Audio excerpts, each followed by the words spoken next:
Bonjour, est-ce que vous m'entendez? Ça fonctionne bien. Bonjour à vous. Merci, merci de m'accueillir pour cette petite présentation au cours de ces 3 jours merveilleux autour des sciences, de l'art et de la méditation. Moi, je vais vous embarquer dans un voyage, on va quitter la surface et je vais vous embarquer dans les profondeurs et vous allez voir qu'au-delà de ce que l'on voit dans les images, à savoir un exploit qui semble être purement sportif, il se passe beaucoup de choses à l'intérieur du corps, et de l'esprit. Et c'est toutes ces étapes au cours d'une plongée que j'ai envie de partager avec vous. Alors j'espère que vous allez pouvoir retenir votre souffle, vous aussi, et vous allez être ravis de partir et plonger avec moi. Donc d'abord, rapidement, je suis obligé de vous présenter un petit peu qu'est-ce que c'est que l'apnée. L'apnée, ça existe depuis des millénaires. Les hommes ont utilisé l'apnée. On a répertorié il y a 4000 ans certaines tribus, certaines civilisations qui s'étaient installées au bord de la mer, au bord des océans, qui utilisaient l'apnée pour aller se nourrir, ramasser des crustacés, des poissons, des perles pour le commerce. Et c'est vraiment qu'au cours du XXe siècle, donc vraiment assez récemment, que l'apnée est devenue un outil d'exploration. Dans un premier temps, c'était l'exploration des limites du corps humain. Au XXe siècle, on a voulu vraiment aller chercher quelles étaient les limites de l'inconnu et de l'exploration humaine. On est allé dans l'espace, on est allé sur la Lune, on est allé au sommet de l'Everest. Cousteau a inventé le moyen de respirer sous l'eau pour explorer les fonds marins. Et il y a eu les 2 grands pionniers de l'aventure de l'apnée. Vous les connaissez tous forcément, puisque vous avez tous vu, j'en suis certain, le film Le Grand Bleu, dont nous célébrons cette année les 30 ans. Et ces 2 héros du Grand Bleu sont Jacques Mayol et Enzo Maiorca. Ces 2-là ont porté les records du monde d'une quarantaine de mètres jusqu'à plus de 100 mètres de profondeur. Et ils ont vraiment défié les limites humaines face à toutes les craintes et les peurs des théoriciens, des médecins, des scientifiques. Eux, ils ont été sur le terrain, ils ont été dans l'eau et ils ont fait confiance à leur intuition et ils sont allés redéfinir ces limites dans les grandes profondeurs. Et puis après le Grand Bleu, ça a été une grande détonation. Il y a plein de gens qui se sont dit « Waouh, l'apnée, ça a l'air extraordinaire. Nous aussi, on a envie d'en faire. » Et l'apnée s'est organisée comme un véritable sport. Et depuis les années 90 et la naissance de la première fédération d'apnée qui s'appelle AIDA, l'apnée est devenue une véritable activité qui se pratique de plus en plus dans le monde, au travers de compétitions de records. Aujourd'hui, il n'y a pas une semaine sans qu'il y ait des compétitions. Il y a des clubs partout en France et dans le monde. Et qui dit compétition, dit discipline. Alors très rapidement aussi, en apnée, on a plusieurs moyens de faire de l'apnée. On a soit d'abord mesuré le temps. On en parlait tout à l'heure dans la présentation. L'apnée statique, c'est la forme la plus primitive de l'apnée. On retient son souffle et puis on essaie de tenir le plus longtemps possible. C'est une discipline qui se pratique en piscine, sans mouvement, on flotte. Et on essaie de compter et de rallonger ces longues minutes sans respirer. Il y a aussi l'apnée dynamique, plus sportive, où l'on arrête de respirer et on essaie de nager la plus grande distance possible sous l'eau sans respirer. Et puis il y a la profondeur. La profondeur, qui est la discipline, on va dire, concentre les disciplines majeures de compétition. Vous vous rappelez du Grand Bleu? Dans le Grand Bleu, on se rappelle Jacques et Enzo qui descendent avec une espèce de machine dans les grandes profondeurs et qui remontent avec un ballon gonflé d'air. Cette discipline s'appelle le no limit. Et ce n'est pas cette discipline que je pratique parce qu'aujourd'hui, plus personne n'en fait parce qu'il y a eu beaucoup d'accidents. Et c'est une discipline qui est très dangereuse. Aujourd'hui, la discipline majeure, c'est ce que vous voyez là à l'image, on appelle ça le poids constant, c'est-à-dire descendre le plus profond possible et remonter à la seule force musculaire, en utilisant une monopalme par exemple, en essayant d'imiter palmement les mammifères marins, et on remonte sans aide extérieure. Tous ces records que vous voyez, c'est mon parcours, je ne vais pas rentrer dans le détail, et tous ces records ont été faits dans cette même discipline. Donc j'ai commencé en 1996-97 l'apnée, complètement par hasard, en faisant un concours d'apnée avec un copain dans un bus, entre le collège et la maison. Un défi d'adolescent en manque de reconnaissance, avec un ego surdimensionné, comme tous les ados, les garçons, à cette époque-là, on a envie de montrer qu'on est capable de gagner tous les défis, quels qu'ils soient, est devenu une fascination, une obsession, parce que ce défi-là, je l'ai perdu la première fois, j'ai tenu qu'1 minute 30. alors que lui avait tenu 2 minutes 09. Vous vous rendez compte, je me rappelle à la seconde près, hein, c'est vous dire le traumatisme. Et derrière, j'ai commencé à en faire comme ça, dans mon lit, pour essayer de... J'étais fasciné par cette capacité du corps humain à tenir de plus en plus longtemps sans respirer. Là où au début, je tenais 1 minute 30, j'étais à l'agonie complète. Quelques semaines plus tard, j'étais capable facilement de rester entre 3 et 4 minutes, voire un peu plus de 4 minutes sans respirer. Et j'ai grandi à Nice, et un jour, j'ai compris qu'il serait bien plus intéressant de faire de l'apnée pour découvrir les fonds marins que pour gagner une seconde de plus allongé dans mon lit. Et donc là, j'ai découvert quelle était la véritable essence de l'apnée, c'est-à-dire s'immerger dans le milieu liquide, dans l'immensité de l'océan, et puis créer cette reconnexion profonde avec l'élément, et l'eau comme étant un vecteur de reconnexion également personnelle, comme un rendez-vous, comme un tête-à-tête avec moi-même. Mon corps, mon esprit se retrouvent aidés par l'eau qui permet de contenir tout ça en un seul bloc, en un seul morceau. Et là, il y a vraiment eu un déclic et j'ai compris que cette discipline allait être très importante dans ma vie. 5 ans plus tard, je bats mon premier record du monde. Je deviens le plus jeune recordman du monde de l'histoire de l'apnée en 2002 avec 87 mètres de profondeur. J'avais tout juste 20 ans.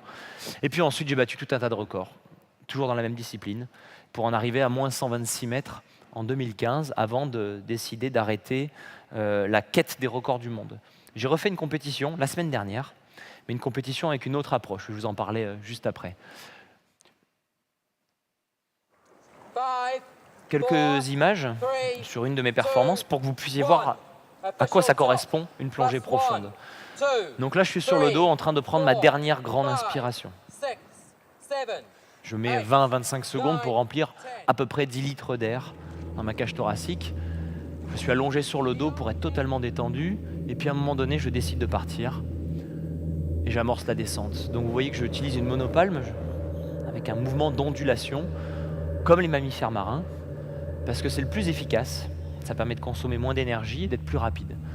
De 0 à 25-30 mètres, je dois fournir un effort. Parce qu'il y a la poussée d'Archimède qui me maintient en surface. Mon corps est rempli d'air, je flotte. Et donc pour accéder dans les grandes profondeurs, il faut que je palme. Je dois donc trouver le bon compromis entre l'efficacité, la puissance, mais en même temps l'économie d'énergie. Et puis la pression écrase mon corps progressivement, et donc le volume d'air qu'il y a dans mes poumons diminue, et je deviens de plus en plus lourd. Tellement lourd qu'à un moment donné, à 30 mètres, je peux plonger et continuer ma descente sans avoir à palmer. Donc c'est le début de la phase qu'on appelle la chute libre, qui est un moment merveilleux, je vais y revenir justement après. C'est un moment grisant parce qu'on se sent totalement happé, absorbé, invité par les profondeurs. Et donc la descente va durer environ au total 1 minute 50. La remontée va durer 1 minute 30, c'est 3 minutes 20 au total. Là vous allez voir que 2 minutes d'image, donc c'est même pas en temps réel, ça dure beaucoup plus longtemps que ça. Et donc je vais chuter pendant à peu près une centaine de mètres sans faire d'effort, avec cette sensation de voler, cette sensation de liberté qui est assez grisante. Et puis j'arrive en bas. En bas, je ne peux pas traîner, puisque je dois montrer au juge en surface que je suis bien allé à cette profondeur-là. Donc je dois prendre une petite plaquette et la remonter en surface. C'est comme une symbolique pour dire qu'on est descendu pour ramener quelque chose du fond. Et là, la phase de remontée est très compliquée parce que, je vous expliquais, j'étais attiré par le fond. Donc pour remonter, il faut fournir un effort qui est énorme. En plus, l'apnée commence à être avancée et je commence à avoir besoin de respirer. Et je vais vous expliquer après, il y a tout un tas de phénomènes qui se passent dans ma tête. Et je dois rester concentré, hydrodynamique, et je dois palmer avec la plus grande efficacité possible, tout en restant calme. Et ça va m'amener à une vingtaine de mètres de la surface où là je croise mes apnéistes de sécurité qui sont là pour m'escorter sur la dernière phase de l'apnée. Et puis enfin, je perce la surface. I'm okay.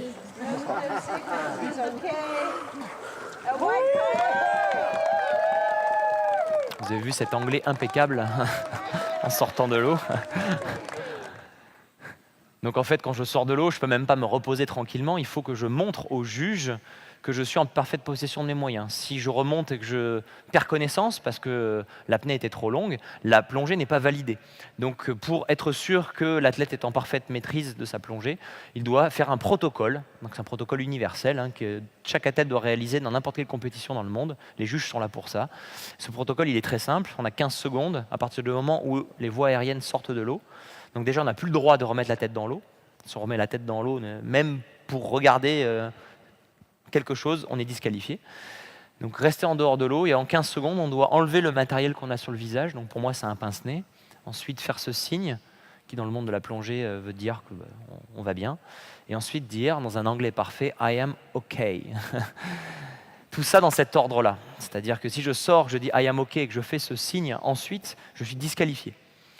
C'est vous dire la sévérité et donc la grande intégrité physique que je dois avoir quand je sors de l'eau. Donc si on revient sur ce qui se passe pendant cette plongée, je vais essayer de vous la décrire un peu étape par étape. C'est vraiment un véritable voyage intérieur et c'est une exploration que j'ai mis du temps avant de comprendre et de découvrir au fur et à mesure de plus de 20 ans de pratique. Une véritable exploration du corps et de l'esprit. C'est cette exploration que je vais essayer de partager avec vous, étape par étape. Donc déjà, l'apnée, elle commence au moment où je quitte la surface. Au moment où mon visage rentre en contact avec l'eau, l'apnée va alors débuter. Et immédiatement, j'ai déjà un premier phénomène qui se passe, un phénomène naturel, un phénomène réflexe, qu'on appelle le diving réflexe, donc en français, le réflexe d'immersion. En anglais, on l'appelle même le mammalian diving reflex, c'est-à-dire le réflexe d'immersion des mammifères. Qu'est-ce que veut dire ce réflexe? À partir du moment où j'arrête de respirer et où mon visage est en contact avec l'eau, il y a des capteurs sur le visage qui vont être sensibles au changement de température et qui vont lancer une alerte au niveau du cerveau pour dire « Ah, il y a un problème, il se passe quelque chose. Il est censé respirer, et là, il ne respire plus, et d'un coup, il y a un gros changement de température sur le visage. Donc, il est en danger. Donc, il faut le protéger. Et quelle est la première protection vitale que le cerveau va aller commander au reste du corps? Ça va être l'oxygène. S'il arrête de respirer, s'il est dans l'eau, ça veut dire qu'à un moment donné, il ne va plus avoir assez d'oxygène. Donc, il faut que le corps économise l'oxygène qu'il y a disponible dans le corps. Et donc, on va avoir un ralentissement du rythme cardiaque. Ça, c'est un premier impact. Et deuxième impact, on va avoir ce qu'on appelle une vasoconstriction périphérique, c'est-à-dire que les extrémités vont chasser le sang vers les parties nobles du corps et vers les parties centrales du corps. Donc on va avoir un afflux de sang au niveau du cœur, des poumons et du cerveau. C'est un phénomène qui est réflexe, c'est-à-dire que je ne le commande pas. Et il est réflexe pour tous les êtres humains. C'est-à-dire que vous n'avez peut-être jamais mis la tête sous l'eau pour certains d'entre vous, mais si un jour vous vous aventurez à le faire, ce réflexe va s'installer. Plus on s'entraîne, plus le réflexe va être fort, puissant, efficace. Et ce qui est fascinant, c'est que ce réflexe, en fait, on l'a en commun avec les mammifères marins. Ce sont les scientifiques qui essaient de comprendre comment on pouvait être capable de tenir aussi longtemps en apnée, qui se sont rendus compte que chez les mammifères marins, ici ce sont des cachalots, ce sont des images, c'est la première fois que je les montre, ces images en public, la toute première fois. C'est un film qu'on est en train de préparer qui va sortir l'année prochaine. Et donc je suis allé à la rencontre des cachalots, les cachalots qui sont les mammifères marins les plus efficaces, les plus profonds. Ils sont capables de tenir 1h30 en apnée, ils sont capables de descendre à 2000 mètres pour aller pêcher le calamar géant dans les grandes profondeurs. Et c'est toujours des moments exceptionnels en tant qu'apnéiste d'aller rencontrer nos grands maîtres,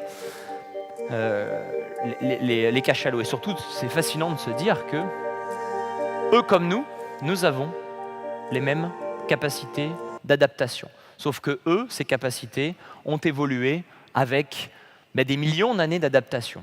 Mais nous tous, nous avons en nous un petit dauphin, un petit cachalot qui sommeille et qui se réveille à chaque fois que l'on va mettre la tête sous l'eau. Donc c'est extraordinaire de se rendre compte que dans la nature, à peine on met la tête dans l'eau, nous allons avoir un coup de pouce du corps humain qui va nous aider à tenir plus longtemps. C'est une des raisons pour lesquelles on est capable de réaliser des exploits comme descendre très profond en apnée.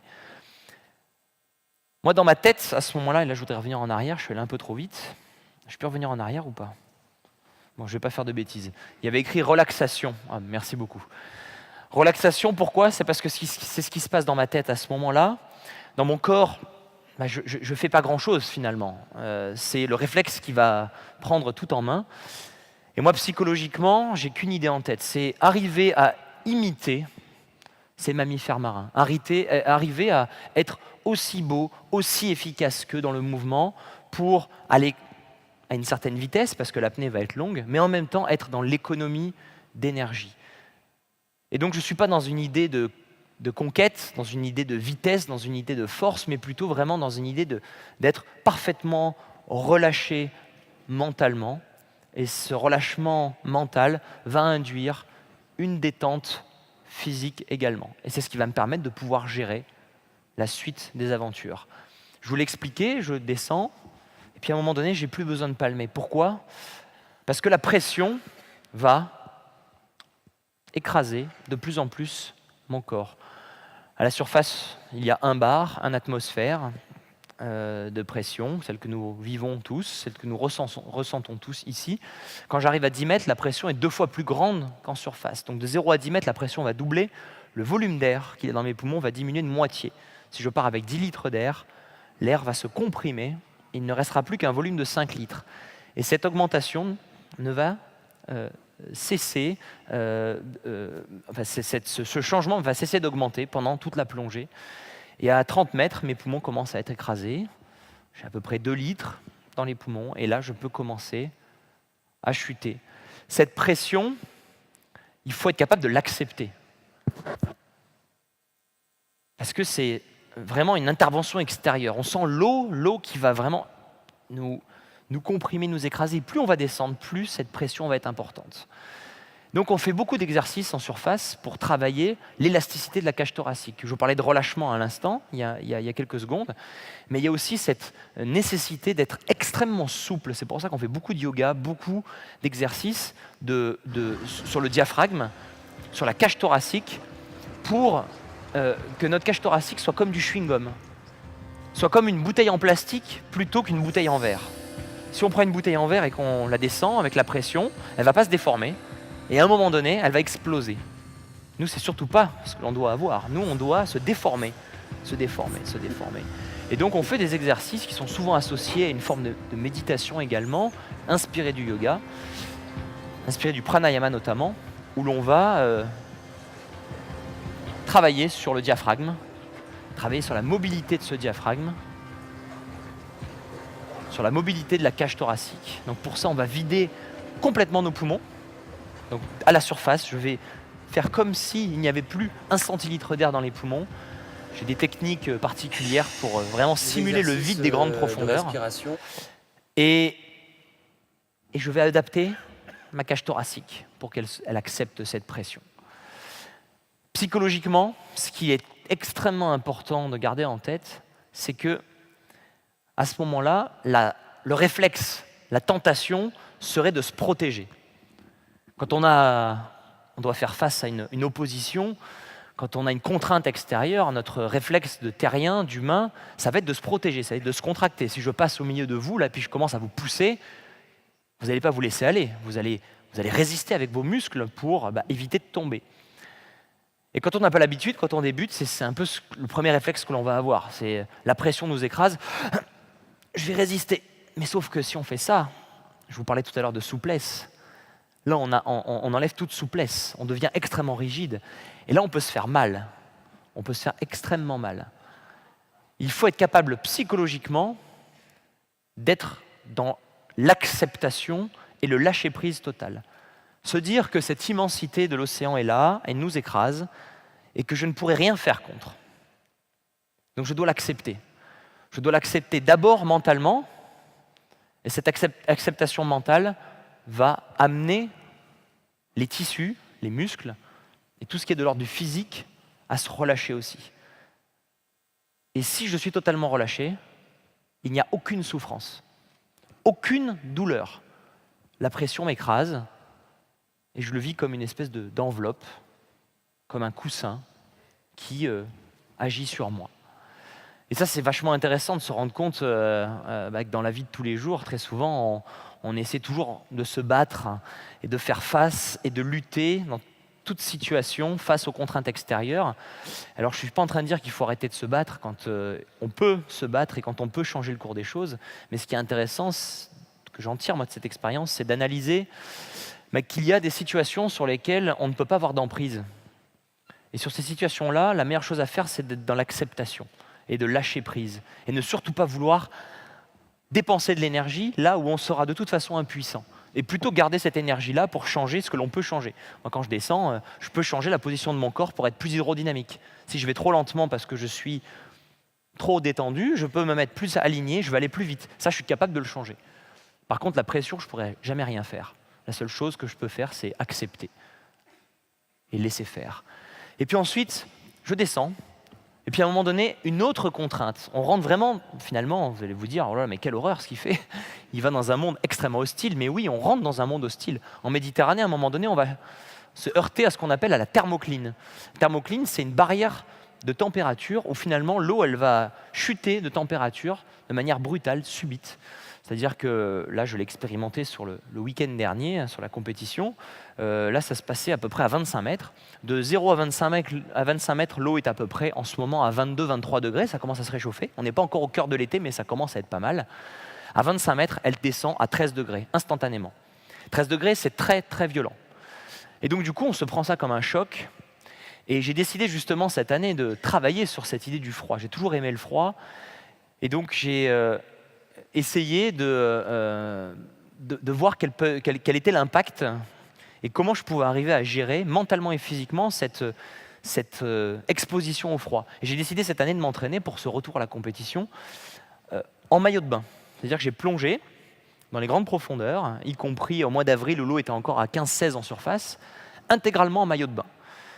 Et donc pour ça, je me suis préparé mentalement, physiquement, en allant en Finlande, où j'ai plongé sous la glace, dans de l'eau à 2 degrés,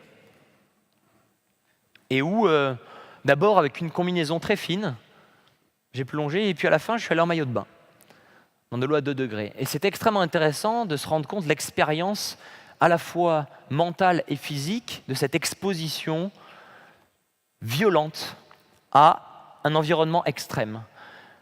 Être confronté au froid, ça permet à un moment donné de nous mettre en situation de survie, de nous mettre dans une situation de privation, dans une situation d'inconfort.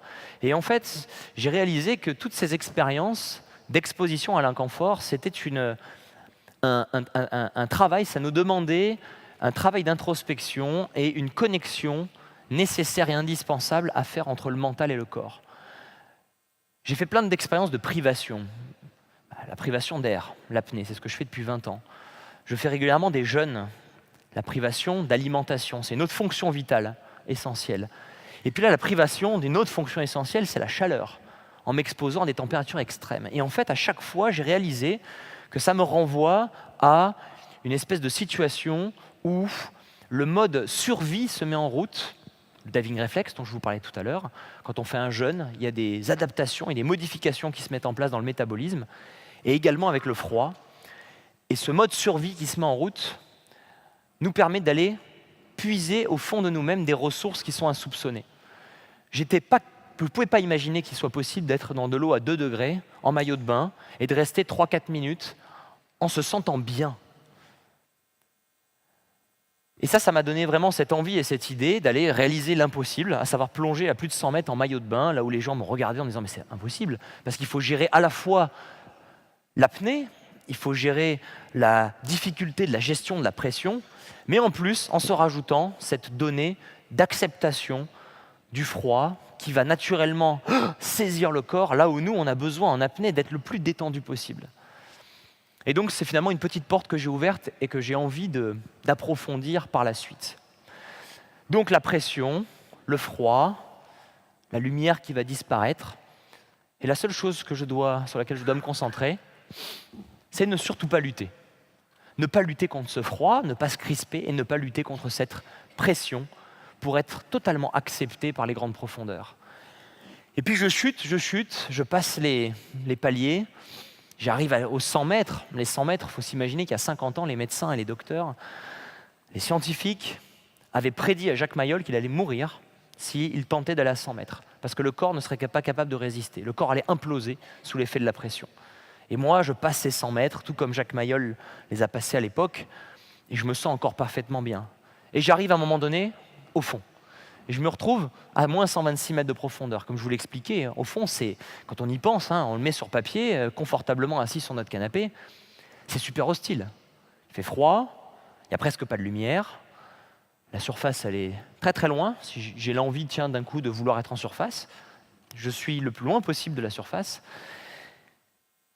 La pression est énorme, mais pourtant, je n'ai aucune envie de respirer. Je n'ai aucune envie de respirer parce que je suis dans ces dispositions mentales, d'acceptation, d'harmonie parfaite entre mon corps qui est détendu, mon mental qui est dans une forme de lâcher-prise, et puis l'eau autour de moi que j'accepte comme faisant partie de mon élément. Je me dissous finalement totalement dans l'eau. Et je me retrouve à ne pas avoir du tout envie de respirer, à être parfaitement bien. Et là, il y a un sentiment qui est assez extraordinaire qui m'envahit, même si je suis en train de battre un record du monde. C'est un profond sentiment d'humilité parce que je me sens très vulnérable au final. Cette hostilité me fait prendre conscience que je suis à rien. Je suis une petite goutte d'eau qui est abandonnée au fond là. Si j'essaie de regarder et de chercher un point de repère autour de moi, je n'en vois aucun. Je regarde dessous, c'est noir. Je regarde au-dessus, c'est un bleu profond, il n'y a pas de surface. Je regarde partout tout autour, je vois que du bleu. Du bleu partout, partout autour de moi. Si vous y réfléchissez, sur Terre, il n'y a aucun endroit où on peut vivre ça. Partout, même si on va au sommet de l'Everest, on se dit je suis au sommet de la Terre, mais à un moment donné, les pieds sont en contact avec le sol. On a un point de repère. Là, à un moment donné, moi, je vais expérimenter. Je dis que j'expérimente l'infini. En tout cas, mes sens ont une représentation de l'infini. C'est pas l'infini, évidemment, puisque à un moment donné, il y a le fond de la mer, il y a la surface par là, et puis il y a le bord quelque part. Mais moi, avec mes yeux, je vois que du bleu, et c'est assez vertigineux comme sensation. Et ça me renvoie, en plus de l'hostilité de l'endroit, à vraiment une forme d'humilité. Là, je ne suis pas là, à ce moment-là, en train de battre un record du monde, en train de devenir champion du monde. Non, là, je suis un mammifère terrien qui essaie de se prendre pour un mammifère marin. Et puis, je vais juste, modestement, toucher le fond, récupérer une petite plaquette et puis remonter. Mais là, il n'y a aucun orgueil, aucune prétention à ce moment-là. Je suis juste heureux d'avoir pu être le témoin d'un tel spectacle. Et puis j'amorce la remontée, et là on change complètement d'état d'esprit, puisque pendant toute la descente, je me suis laissé aller. J'étais dans cette espèce d'harmonie totale, dans le lâcher-prise, j'avais plus besoin de bouger. Par contre, à la remontée, si je ne bouge pas, je coule. Donc il faut que je palme. Je dois fournir un effort qui est énorme pour rejoindre la surface. Et là, je vais commencer à subir tout un tas de phénomènes. Et c'est là que la partie compliquée va commencer. Tout d'abord, la narcose.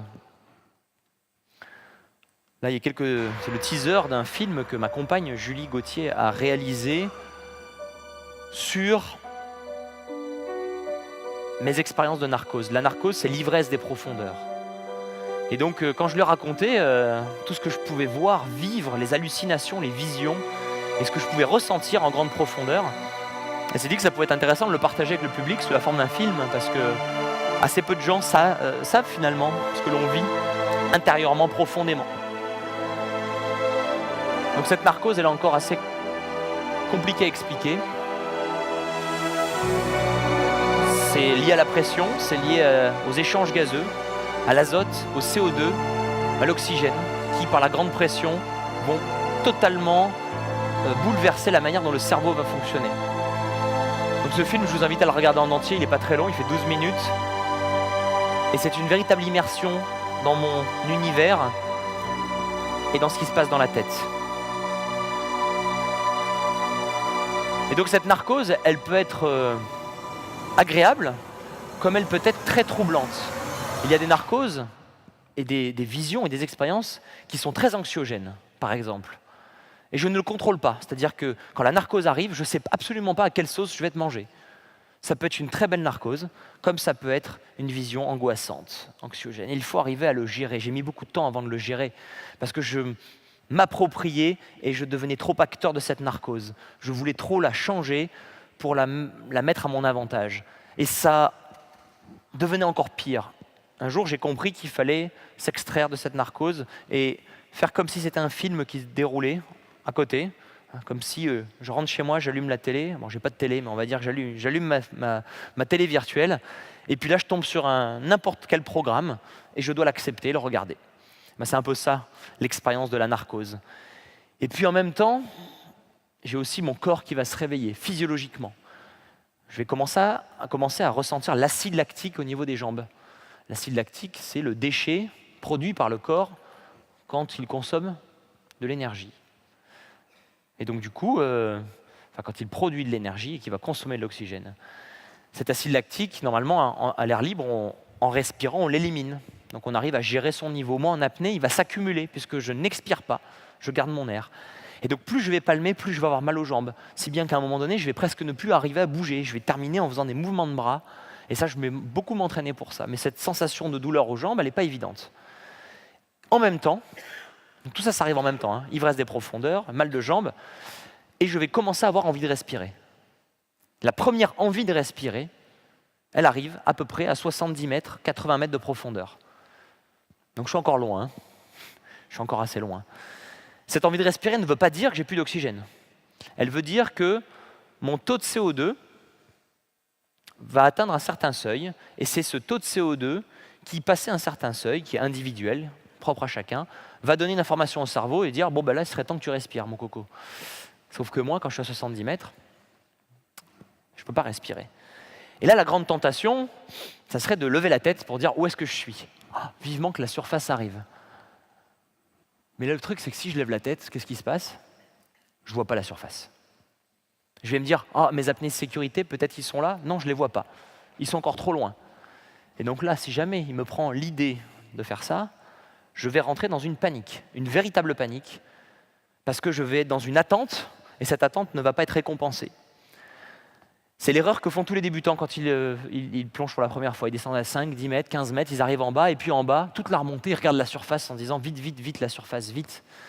Sauf que ça fait consommer beaucoup d'oxygène, et ça crée un stress affreux. Le seul moyen, pour moi, de rejoindre la surface, c'est de ne surtout pas l'attendre, cette surface, de ne pas la désirer, de ne pas la vouloir, mais de rester dans l'instant présent. C'est-à-dire que je suis là, et je me concentre sur ce que je dois faire. C'est-à-dire, encore un coup de palme, et puis ensuite, encore un coup de palme, et puis un prochain coup de palme. Et mon regard est droit devant moi, je vois le câble qui défile, et il ne regarde pas, je ne regarde pas un peu au-dessus ou un peu en dessous, je regarde exactement devant moi, là où je suis maintenant. Je suis ici et maintenant. Et c'est le seul moyen pour moi, dans la grande difficulté, quand j'ai envie de respirer, quand c'est compliqué, quand j'ai les jambes qui font mal, quand j'ai des hallucinations, c'est le seul moyen pour rejoindre la surface avec une certaine sérénité. Et finalement, presque à chaque fois, je suis surpris. Ah, waouh, je croise mes apnées de sécurité. Et je les croise toujours dans cette zone-là, une 20-25 mètres de la surface, qui est une zone un peu de danger. C'est une zone de danger parce que j'arrive en fin d'apnée, j'ai consommé beaucoup d'oxygène. Et c'est là que peut arriver, s'il doit arriver, l'accident qui s'appelle la syncope. Donc le risque, on le connaît, et on doit faire face mentalement à ce risque. On sait que l'on n'est pas tout seul, et on essaie de faire en sorte dans la progression d'avoir suffisamment de marge pour ne pas perdre connaissance. Mais c'est une zone qui est à surveiller. Et là, je ne suis pas seul. C'est pour ça qu'à ce moment-là, je ne suis plus seul. Alors, je ne suis jamais seul dans la plongée. C'est-à-dire que quand je descends le long d'un câble et je suis accroché à ce câble. Si un problème m'arrive en bas, ce qui n'arrive jamais, qui n'est jamais arrivé à personne dans l'histoire de l'apnée, mais s'il arrive un problème en bas, on a un système pour remonter ce câble et nous avec, puisqu'on est accroché. Mais là où on doit mettre toute l'attention au niveau de la surveillance, c'est les 20 derniers mètres. Et c'est là que je prends toujours, à chaque fois que je parle d'apnée, un petit 20 secondes pour exprimer l'idée la plus importante de notre sport, c'est que non, ce n'est pas un sport de fou, ce n'est pas un sport extrême, comme on peut l'entendre. C'est un sport qui n'est pas plus dangereux que d'aller faire une randonnée en montagne, du moment qu'on respecte la règle numéro 1, qui est de ne jamais plonger tout seul. Absolument Jamais. Je dis ça parce que si dans la salle, ne serait-ce qu'il y a une personne qui se dit tiens, ça me plaît bien, je vais essayer, je vais aller à la piscine municipale et puis je vais essayer de battre mon petit record personnel, et bien là on est en danger. Parce que si on force et qu'on n'écoute pas son corps et qu'on va au-delà de ses limites, ben si on fait une syncope et qu'on est tout seul et que personne ne nous voit, on se noie et on n'a pas de deuxième chance. Donc extrêmement important de ne jamais faire ça tout seul et de se rapprocher d'une structure et d'un club d'apnée. Je reviens sur ma plongée, je suis dans les derniers mètres, il m'accompagne, je suis dans une forme de sérénité parce que je sais que je suis bientôt arrivé et je vais me concentrer sur la première inspiration. Cette première inspiration, c'est bon, vous pouvez respirer, vous aussi. Cette première inspiration, évidemment, je l'attends, hein, parce que je vous dis que j'ai envie de respirer depuis un moment, donc forcément, quand elle arrive, c'est comme une renaissance. C'est un peu comme cette première respiration quand on sort du ventre, hein, cette respiration qui est à la fois une récompense, mais qui à la fois est un peu douloureuse aussi. C'est un peu douloureux parce que c'est un grand choc finalement. On vient de passer 3 minutes 30 dans un autre monde. 3 minutes 30 où tous nos sens ont été bousculés. Le toucher aquatique était différent du toucher aérien. Les sons sourds du monde sous-marin, d'un coup, paf, sont bouleversés parce qu'on entend les bruits de l'extérieur, les gens, les voix. C'est brutal dans un premier temps. La lumière, évidemment, cette lumière qui était un peu opaque, qui était sombre. Tout d'un coup, on a le soleil, on a les gens, le bruit, l'air qui nous caresse le visage.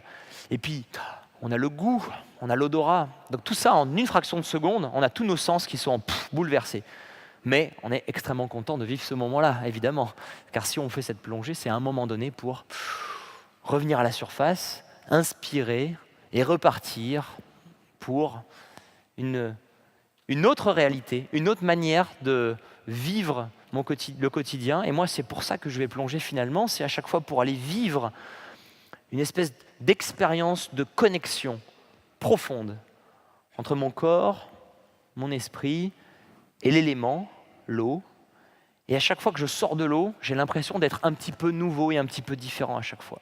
Alors j'espère que ça vous aura donné envie un jour d'essayer cette expérience de l'apnée. Merci beaucoup.